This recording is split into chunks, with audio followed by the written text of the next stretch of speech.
Now, our next panel discussion is on lifestyle retailing, and this is the panel right before lunch, so it stands between everybody and their lunch. However, it is a very interesting panel, so I'm sure everyone is going to enjoy it and take a lot away from it. So, with the lifestyle retailing, they're going to discuss the state of lifestyle retailing in India and the key trends in the market.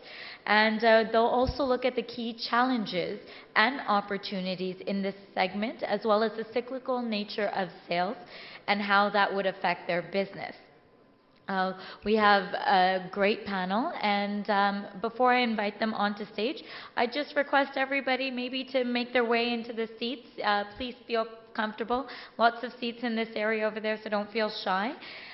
We have our first panelist is Suchi Mukherjee, the founder and CEO of LimeRoad. If you can please make your way up onto the panel, that would be great. We have our next panelist, Manmohan Agarwal, the CEO and co-founder of Yepi.com, Big Shoe Bazaar. Suchi? All right, great. And our third panelist is Vikram Chopra, the co-founder and CEO of Fab Furnish. We have our fourth panelist, Atul, Madan, the head of retail operations at SSIPL. And we have Sujal Shah, the CEO of Free Culture. And our next panelist and final panelist is Beeta Grover, the president and CEO of Scala Evening Wear. And at the same time, I'd like to invite our moderator up on stage, Pearl Uppal, the co-founder of 5 Ideas. So ladies and gentlemen, please give a round of applause to welcome our panelists and moderator.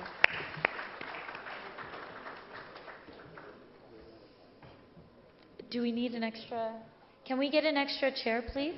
Oh, there is one over there? Okay. And just a note to the panelists and the moderator, if we can sort of wrap up around the 5-minute mark so that you have time for questions, that would be, once your ticker goes to 5, that would be great. Thank you.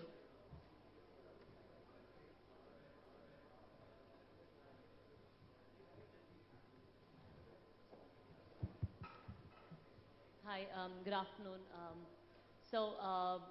We dealt with a good 30 minutes of discussion back in the room there. I think it's a great panel. You're going to enjoy them.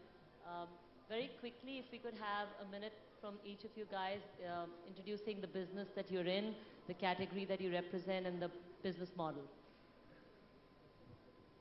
Sure. Hi, everyone. My name is Vikram Chopra, and I'm running online portal called fabfurnish.com. It's a 1-year-old portal, and we are primarily in the home category, focusing on furniture and furnishings.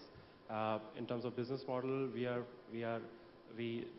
focusing primarily on private label, and we are following a inventory-based as well as non-inventory based models to serve the customers. Hi, this is Manmohan Agarwal. I'm the co-founder and CEO for Yepi.com. Yepi.com is focusing on building destination categories on fashion, home, and electronics. And we are both inventory-led and managed marketplace business.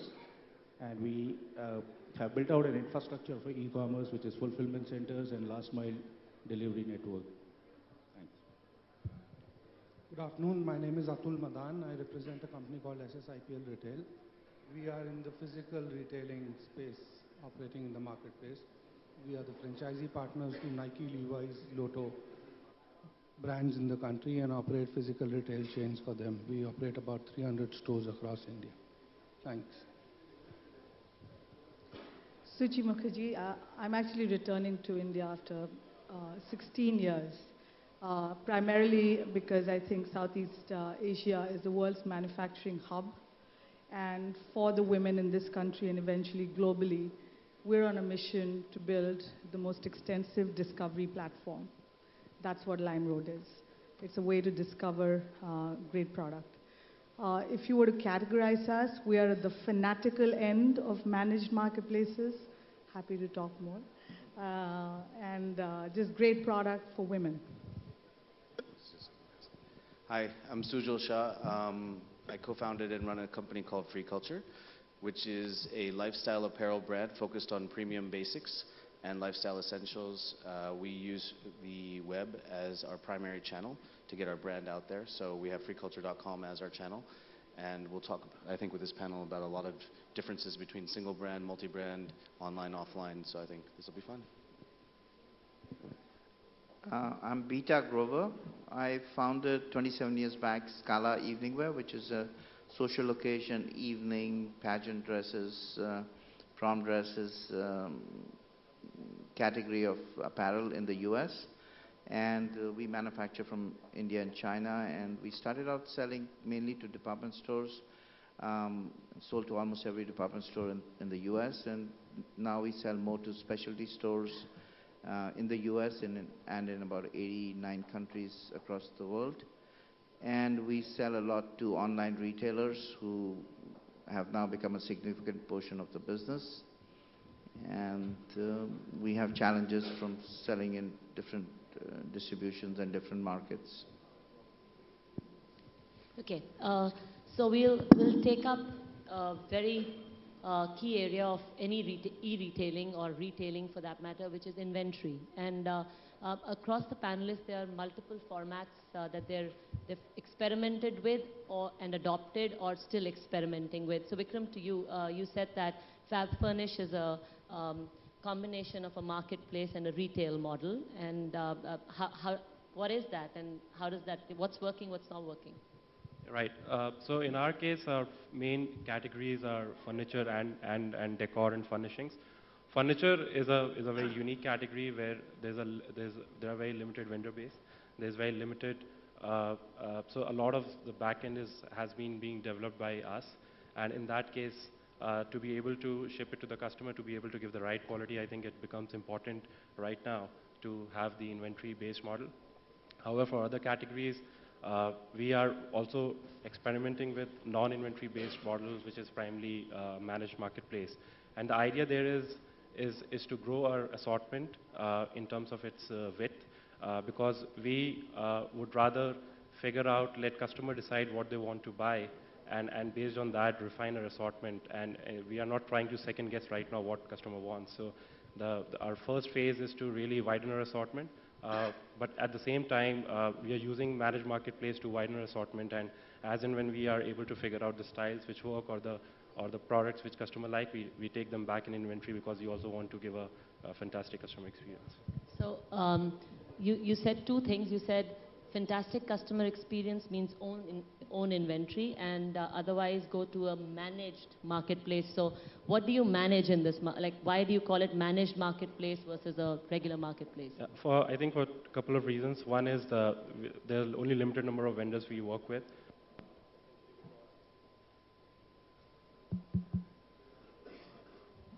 Essentially, because we also want to ensure that the quality of the product is right, and given the vendor base is so diverse, that piece has to be managed.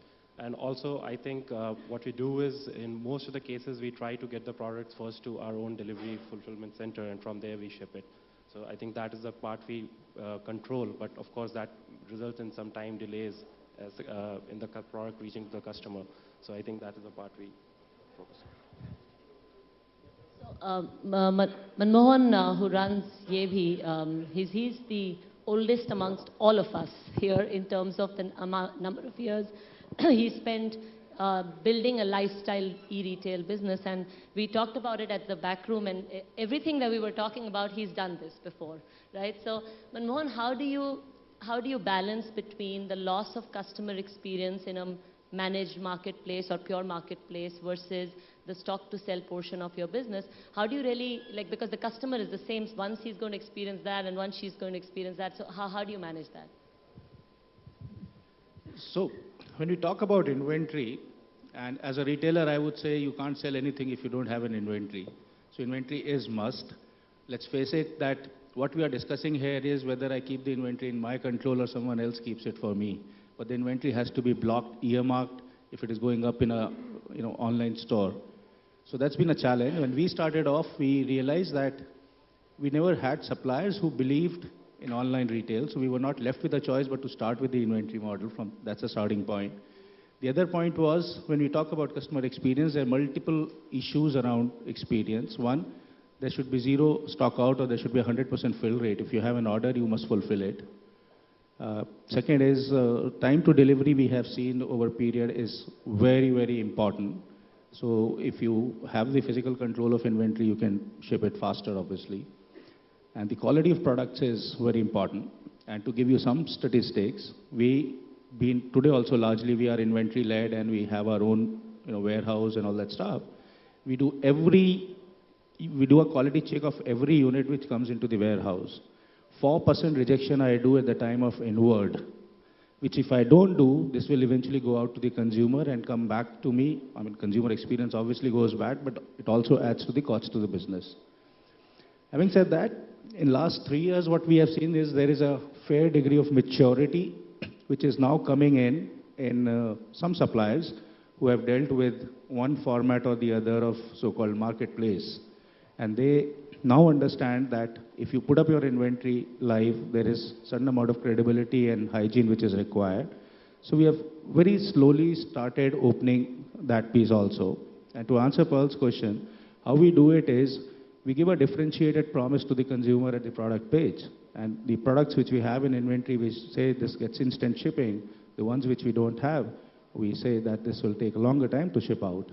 We have also started doing products which are custom made. And we are now selling products where we ship out in 21 days. Suchi, over to you. You said phonetically managed marketplace. What is the differentiator? So I think, I've seen the other end of the marketplace world, which is a completely free marketplace. I was part of the team that built out eBay UK. So that's the flea market equivalent of a marketplace. And I think there are a lot of notions, which is why I never like business modeling businesses.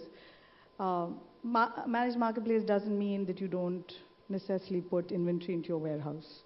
Managed market doesn't mean that you have to ship that product out 5 days, 10 days, 21 days later. Managed marketplace doesn't mean that you don't 100% QC. Managed marketplace doesn't mean that so basically managed market could mean all of that, 100% QC, delivery almost as if you held or not almost, as if you held your stock, all of the above. It just depends on how almost crazy you are willing to be to deliver on that one goal. And the reason we are managed marketplace is not because it makes business sense. We are managed marketplaces because it absolutely makes customer sense. And I'll give you an example.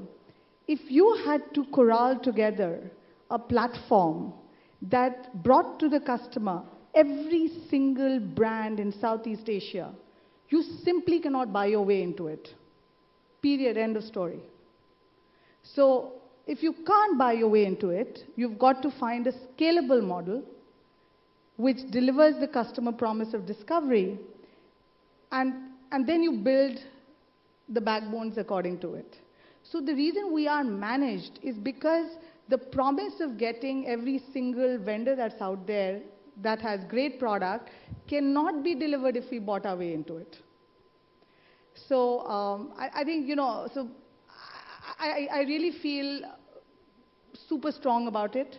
And I think fundamentally what we do is we have a checklist. And on that checklist are a bunch of parameters that must be met. And every vendor therefore falls into different kinds of slots. Right from one end of the spectrum where the vendor just parks their product with us. And we say you don't have to do anything. It's our warehouse and everything else associated with it. To the tail end, where for some vendors, only if we're technically deeply integrated, will we leave certain components, but we never leave delivery. We never need QC, et cetera, et cetera. Great, thanks. So coming to one other point, consumers and distribution and the channels that you use in lifestyle retailing. Because really, e-tailing is just a subset of retailing at a level that, whichever format we may adopt, we will at some point have to think of other channels, unless we've thought of a multi-brand retail online experience, which has anyways a huge market scope. So taking that, Sujal, first to you, you've built an online brand in the process of building it, and you're beginning to explore offline model of retailing or customer trials as well. Can you comment a little on that? Yeah, absolutely. So in building a brand first, we chose e-commerce as the first platform, and that's for scale, reach, being able to go in the 2.0 era to more people quicker. It comes with inherent challenges itself, right? So instead of a limited store space where you have only certain square meters to showcase your product, now you have to fill an online space where your catalog must be bigger. It must present a full, wide lifestyle range. So from an inventory perspective, that's something that we had to invest in and do invest in, is to make sure that when people come to us as a brand, you have quite a bit to offer as a lifestyle brand, as a single brand. Now, then that's inventory, that's accumulation. You have to be able to turn it. We're nascent in our business stage in building a brand. So we're also testing different models, as you mentioned. So we tried a pop-up store, pop-out store, which is happening in DLF. And what we quickly learned is that intersection and getting to the customer in a space that they're used to, but providing something cool with more of a range behind it, provides a very palatable and very innovative way that people are actually taking on to that concept. So it's opened our eyes a little bit more to the fact that the permanency of a physical space is something that is probably more relevant to as a combination to what we're doing, to provide that relevance to the brand, provide that a little bit more of an institutional aspect to it. For us, the challenge is that we don't want to invest heavy in going to every single market that's out there from a physical bricks and mortar space. That's time, money, to be able to grow that scale quickly is difficult. However, if we're able to maximize our inventory by smartly not disassociating and having two separate channels, but leverage the same inventory across both platforms, it's interesting. I think that when you speak with Atul, it'll be slightly bit different, because they will probably separate the channels, and then it's two separate inventory cycles that are running together. So I think this hybrid approach has been done overseas, and it's in the starting online, going offline. I think nobody's proven it to be 100% successful yet, but I think it's a very innovative and useful way economically to prove your brand, but also manage your inventory. So we're looking at that seriously. So that's online going offline, and offline going online. First to you, Beeta, you've built a multi-country brand, Scala, and digital has been a significant lever there, but you were an offline brand which went digital. So why did you go on, obviously why you went was intuitive, the consumer was there, but how has that really helped you scale across borders and customer bases? I think, there are a lot of challenges either way, but for us, going from offline to catering to online retailers, that wasn't very opportune. Sorry. So, I think the challenges have been that, obviously we had to go to online, to service online retailers, because our consumers, the girls who buy our dresses, shop online now. Earlier they would buy a physical magazine, they'd look at dresses, which would cater to that category, and then they would go out and look for try-on dresses in physical stores. Now they do everything online, but because the consumer is shopping online predominantly, we have to service the online retailers. The online retailers, of course, have hollowed out a lot of the brick and mortar stores, where just I think in the last 2-3 years, 800 of our stores have closed down in the US because they became virtual showrooms. So that's a challenge. The other challenge is, because we sell in multiple markets, a retailer in Australia, for example, may have a certain cost structure, but a consumer over there can buy online from an online retailer based in the US. So there are a lot of challenges. And then, as an industry, we've also faced a challenge where we've had websites created in China, where they just, without spending any money, they capture all the brands' pictures, they put them up, and they offer the dresses at 40-50% off. Obviously, it's not the same quality, but a consumer in any country may not know that that is not the real stuff. And we've had, attorneys and everything and cases, and it becomes very hard to even track down these websites. And a lot of times there are even people who create websites where they'll take everybody's money and then they just disappear without even shipping anything. So those are the kind of challenges that are there in online. But obviously it's a big market. Our online retailers have replaced what department stores were buying from us, because they're catering to small town America or small towns where otherwise consumers did not have the opportunity to shop for those things. And that's where I think the opportunity in India is, because online offers a larger marketplace and a larger footprint than people can do physically at this point.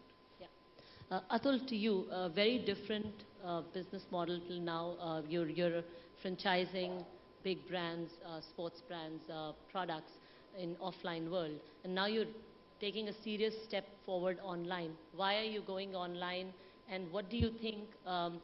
What would be the key? What is your sense of what would be the key challenges as you build a digital DNA organization, which has to work with the rest of your company? So interesting, as my other distinguished panelists, all of them have some experience of online retail. We are still trying to figure out to venture into it. As Beetle said, of course, it's a customer demand, and the way customers moving to that direction, you will have to prepare yourself. We are a physical retail organization set up based 15 years ago. And 15 years ago, physical retail itself was in very early stages in the country. We feel today that is the stage for e-tailing opportunity in the country, and the numbers that we are seeing, 40% year-on-year growth, and a very large young population doing transactions online, more than 75%, less than 35 years of age. This is going to be the future of retail in some little way. However, I'm not saying that it'll take over the physical retail, presence. It'll only add as an extension to our existing business. Some of the clear-cut advantages that you see going online are, of course, one, there is a huge cost of operating physical retail, the rentals and the manpower cost, which constitute almost about 30% of your operating profits. The second advantage is going online, there's a large demography, there's a large consumer base that you can, target as your customer audience. You can build categories around online business, because in physical retail space, you do have the scarcity of, the shelf space available. And obviously, you want your every store to become profitable for you. So you only end up putting certain key categories or the key winners of styles which are doing well to offer to the consumer. There are a lot of underserved categories, especially in the sports segment, if I was to look at, which from a physical retail perspective may not be commercially viable to, get across to the consumer. Basketball as a sport has great potential, but if you walk into any of our existing stores, a basketball category would not have more than 4 to 6 SKUs in the offering. Underserved customers is another category that can be addressed through online retail. Big and Tall, which is a huge business in the US, is a tremendous opportunity in our country as well. But if you were to spread that category across 300, 400, 500 points of sale with limited storage facilities, it may not be a winner for you in physical retail space.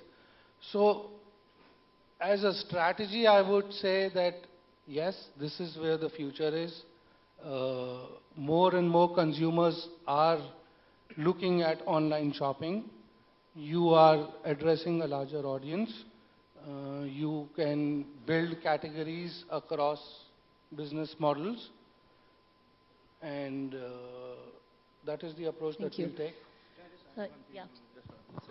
And I don't miss an opportunity to add whenever this comes up anywhere. And to you and any offline retailer who's thinking of going online and saying, because the offline retail operating costs are high and online is low, was up Brahmeo. They are no less, and in fact, at least for the first 3-4 years, it's going to be at least twice than what you see in offline retail. Believe me. I agree. So, Manmohan, back to you. What kind of team is required? And the reason I'm posing this question to you is, built Yebhi over so many years. Yeah. We had a chat last evening, and you said it's the most, an e-commerce CEO has the most complex job of building a team which has a very diverse DNA in different segments, and they don't talk to each other, right? So, I love for your comments.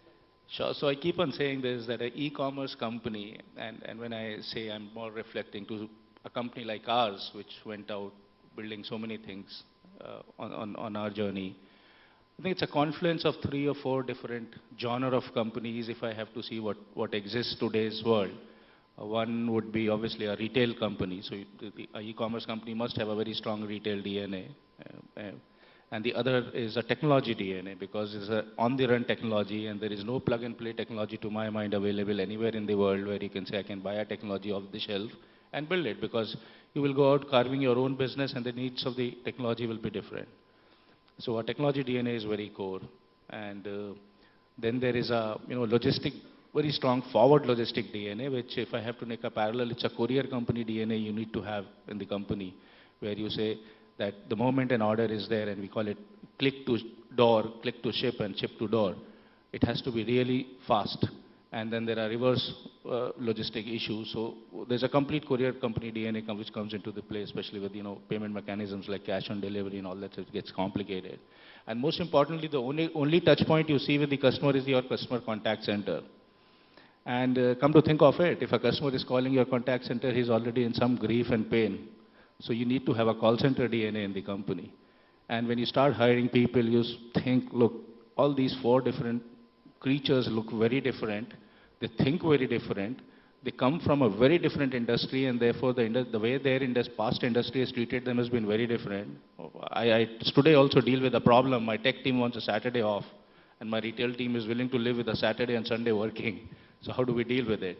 Not that we have solved everything, but yes, that, to me as a CEO of an e-commerce company, this has been the biggest challenge. Yeah, and I think that's where, in 5 Ideas, as we're meeting up with startups, we met about 200 startups in the last 3 months in different ways, telephonic, in person, and a lot of new e-commerce companies. And this whole thing about commercially bent people outsourcing tech, and tech people outsourcing who's going to build the merchandising, and it's unbelievable how difficult it can get if any of these core pillars in lifestyle retail are not there in the founding DNA. And if not in the founding DNA, in the absolute immediate hires, right? You have to give equity, you have to give anything, but in the absolute immediate hires, and do not pay salaries to get those people. But bring that on board within the first 6-8 months is something that I have experienced. And so to that question, I mean, out of the panelists who've got their own storefronts, is tech outsourced anywhere? Yeah, no, but yeah, for you, you're just getting on line, and that's...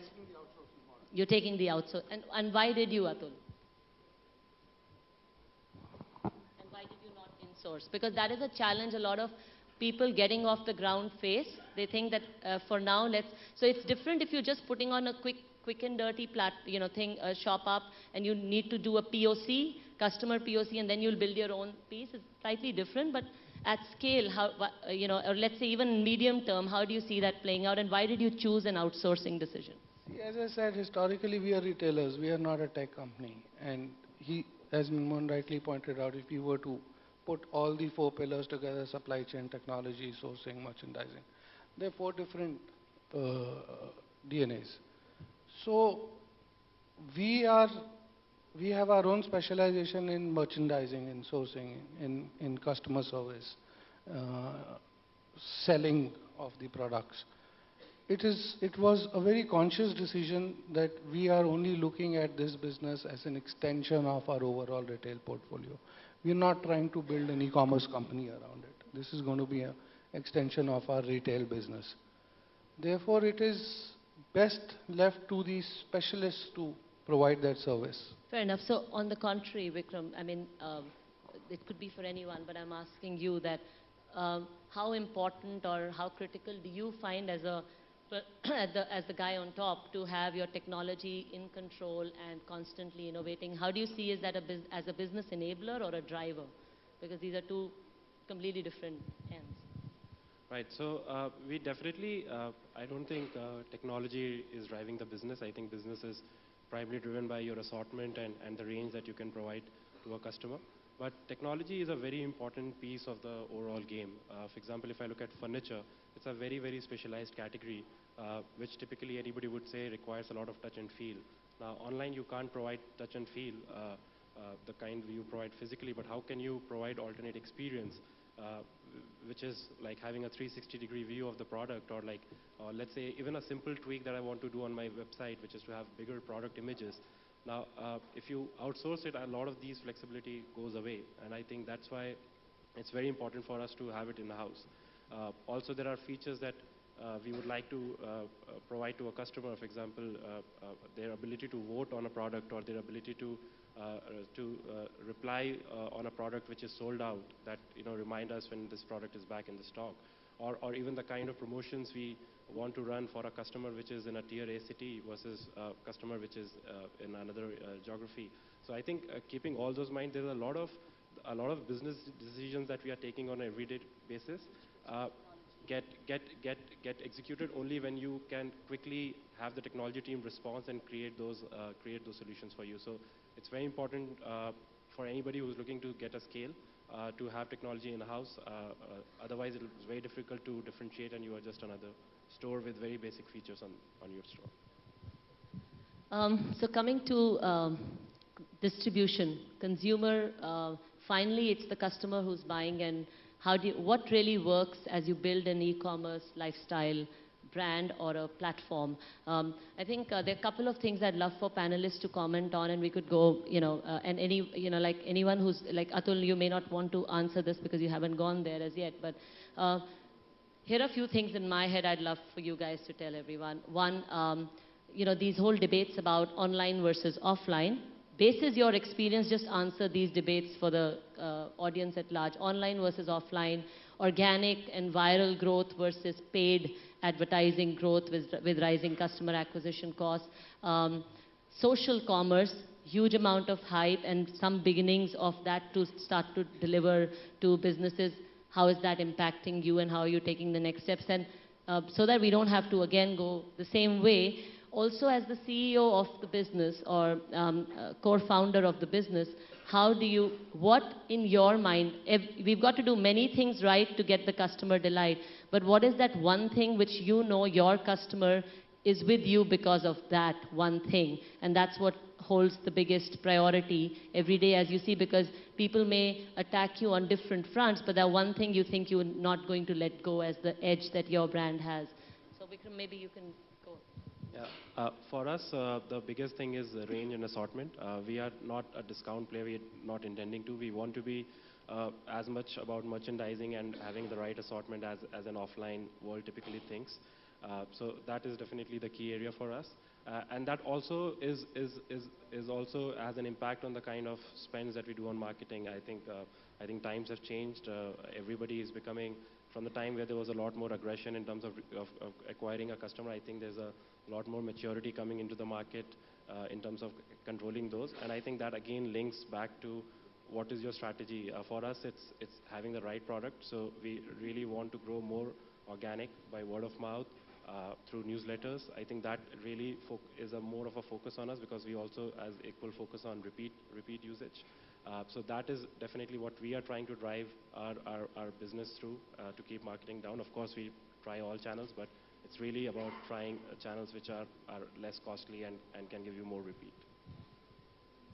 So for us, Pearl, it's actually not one. There are two elements. We focus high on assortment, and the other one is express delivery, and that's about it.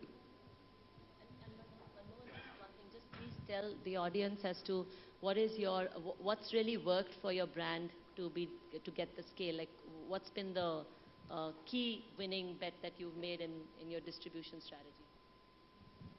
So what we have seen past 3 years, delivery has been the really key differentiator for us, and assortment was as well, because we took a route of full catalog. So, you know, our history goes back to shoes, where we started from shoes. So we offered the largest variety of shoes. Today also, in any category we are in or we are getting into, we would like to dominate that category in terms of assortment. So if someone is coming and buying even like, you know, bed covers at EAB, would find a very large variety of bed covers spreading across all the brands. So to that extent, we're trying to make it a destination in every category. And obviously, speed of delivery is very, very critical. Suchi, would you like to comment on what brings customer delight in your business, and how do you're at very early stages of the business, how do you think of distribution? Organic, engagement-led, or paid, combination? Will you go offline? What's on your mind? So all my answers to every conundrum, at least in my life, starts with where is the customer, what does the customer want? My customer very firmly is a woman, and we've got specifications of what that woman looks like, but bottom line is, so therefore, what does she want? Women love variety. They really care much less about the brand, they just like variety and the hatke. Secondly, women are not programmed, I think no human beings are programmed, to browse through 4 million JPEG images. Nowhere. We don't do it offline, we don't do it anywhere in our lives. So I think what delights our customers, and we get a lot of feedback about the way the site is structured and everything else, is because we have selection, but we have discoverability of that selection. And we have very interesting ways in which women get to discover product. And I think that is what tickles the end customer. And social commerce is something you're making a bet on. So any thoughts on that? So I'll give you an example of social commerce, but so we have a very unique concept called the scrapbook, which is embedded into the main frame magazine, right? And today, 67% of our scrapbooks, and soon in the next few weeks, these scrapbooks will go public. 67% of all our scrapbooks are actually made by our community. We don't pay them. These are, you know, women, you know, between the age ranges of 18 to 40, who've discovered LimeRoad and are fanatically creating scrapbooks. And that works for us, right? To talk about distribution, I think this whole online-offline debate, or this whole paid versus organic debate, is a bit it's a bit moot. Paid is great as long as you get great traffic.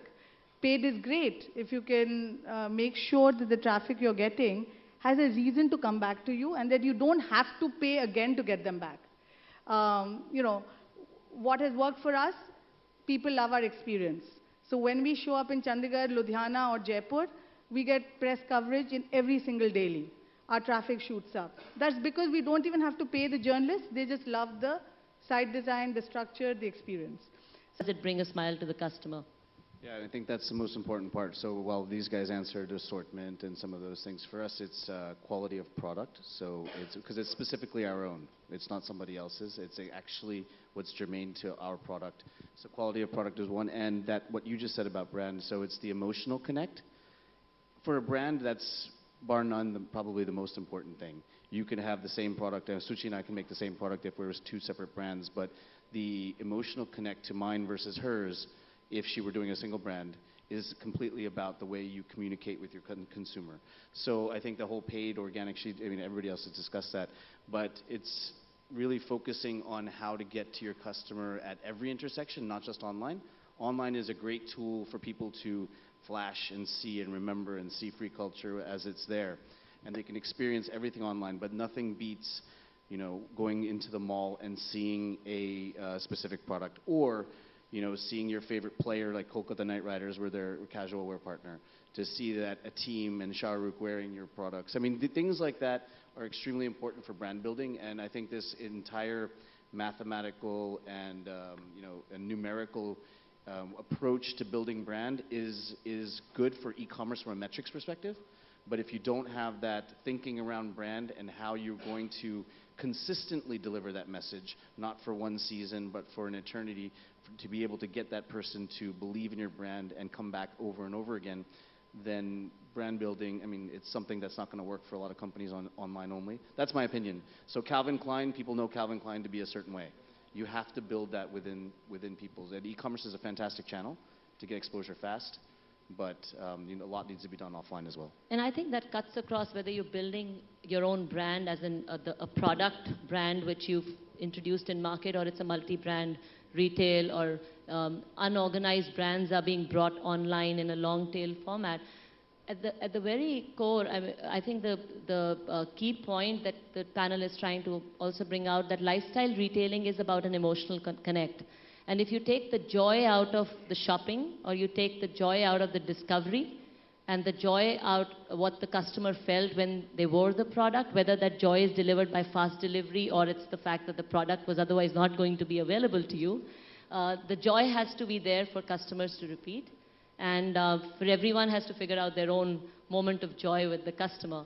I think there's just one last question to the panel. Feel free to jump in whoever wants to answer this. Outlook for the next 12 to 24 months from the eyes of the entrepreneur for whom funding in this sector is very tight, and the ones who've raised funding are finding it difficult, or let's say challenging is the word, to build the business with their full control and vision that they want to build it with, given investors are very edgy about how the sector will play out over the next few months, next couple of years. So what's the outlook or advice for the entrepreneur who's building a business in this space? What's the points to, say, the consumers? What kind of innovation or what kind of innovations or niches could they expect to come about in lifestyle e-retailing? And then obviously the retailers, what do you think would be imperative for them outside of the fundraising and managing funds perspective? What would be imperative to ensure they nail in the next 12 to 24 months? Because this is going to be a slightly slow time from a perspective of nobody's going to say, oh, e-retail, that's great. Right? Everyone's going to say, oh, e-retail, what about inventory? E-retail, what about margins?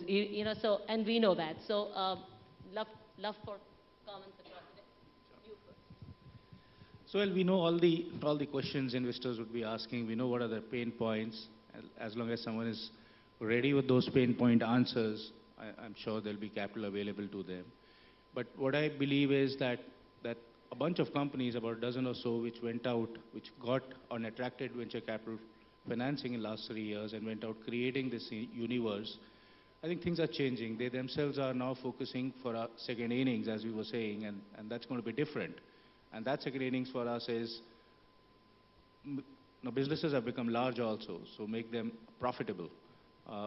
So therefore, for someone to start a business thinking, look, I can afford to be unprofitable for some time as long as I'm attracting consumers, it's going to be tough. I don't think there are going to be any takers for that.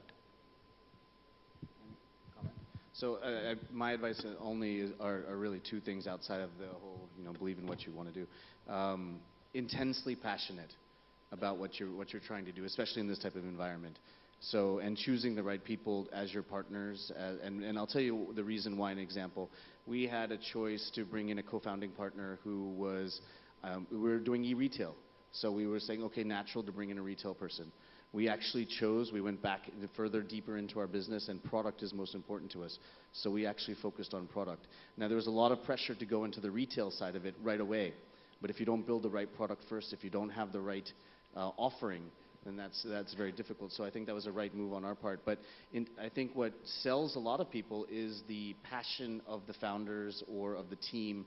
And it's not just passion to be online or passion to make a lot of money. It's the passion for what specific vertical you're in, if you choose that vertical. So I think that, and the biggest advice, I guess, at least from my side, is surround yourself with the right people, because it's a long journey. It's not easy.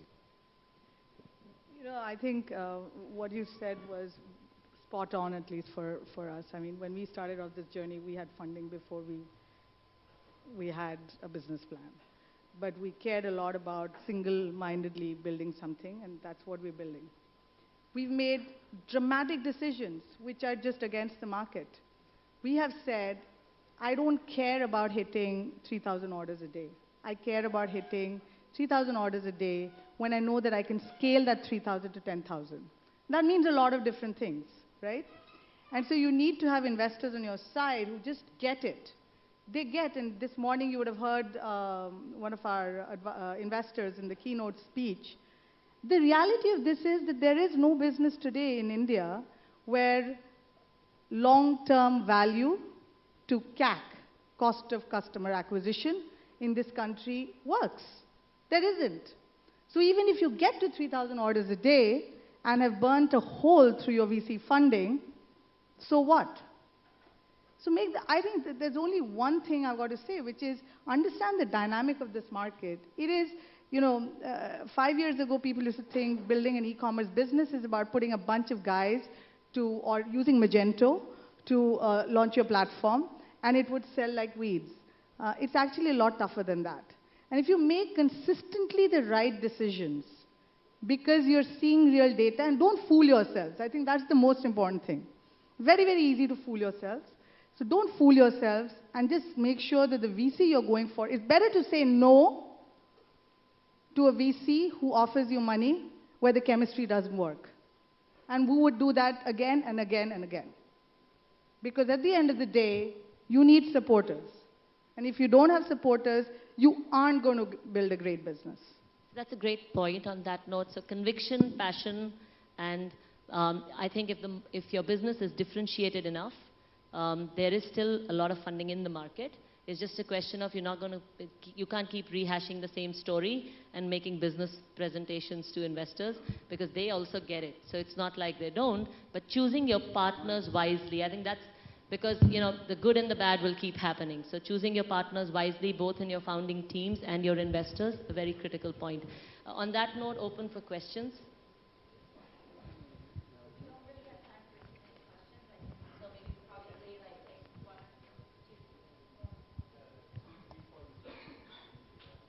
Sorry?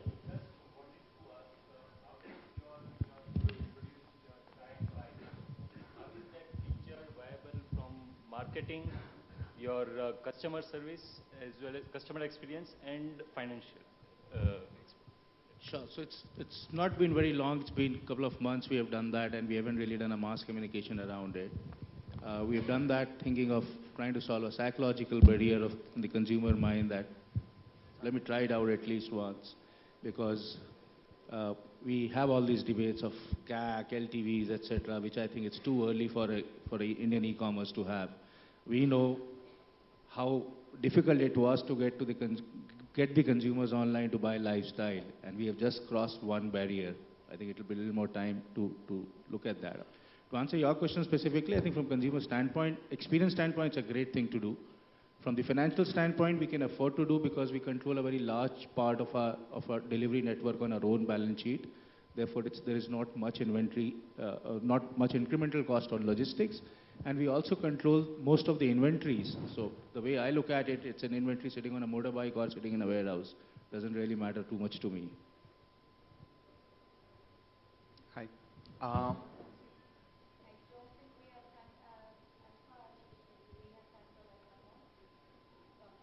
Can I ask? Okay. My name is Avinash. I work for a Japanese e-commerce company. My question is to Grover, sir. It is related to the e-commerce in China. I think we are behind China as far as the e-commerce is concerned. So as your experience in both the markets, so what are the lessons we can learn from Chinese market? I also want you to compare between the government policies and the logistic networks in China and India. Hello. I think in China, we all know and are aware of problems with intellectual property rights and protections. And since it's not there, I think obviously we're going to need it in India, because otherwise, you'll have copycat websites trying to sell branded products which are not real or fake or whatever,